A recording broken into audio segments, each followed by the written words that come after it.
संसद में वंदे मातरम पर आज चर्चा हुई, जो कि बेहद गर्म रही। बहस के दौरान प्रियंका गांधी ने सरकार पर निशाना साधते हुए कहा कि बीजेपी दिखावे की राजनीति करती है।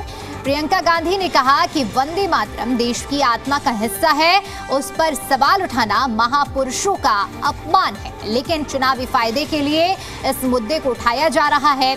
इस बीच केंद्रीय मंत्री मनोहर लाल ने कांग्रेस पर पलटवार भी किया। उन्होंने कहा कि कांग्रेस ने आजादी के बाद कभी देश और राष्ट्रीय हित की व्यवस्था बनाने की चिंता नहीं की है। राम मंदिर और धारा 370 के वक्त भी कांग्रेस ने यही किया।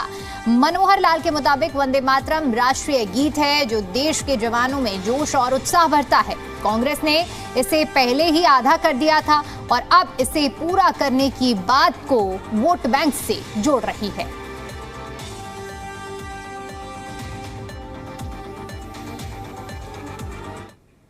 हम तो देश के लिए हैं, हम देश के लिए हैं। आप चुनाव के लिए, हम देश के लिए हैं। हम जितने भी चुनाव हारे, हम यहाँ बैठे रहेंगे और आपसे लड़ते रहेंगे और आपकी विचारधारा से लड़ते रहेंगे। अपने इस देश के लिए, अपनी इस मिट्टी के लिए लड़ते रहेंगे। आप हमें रोक नहीं सकते।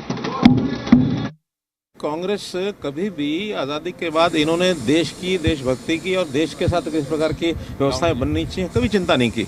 हमने आने के बाद 370 हटाया, तब इन्होंने ये बात की जी। हमने राम मंदिर के समय सहयोग किया, तब इन्होंने ये बात की।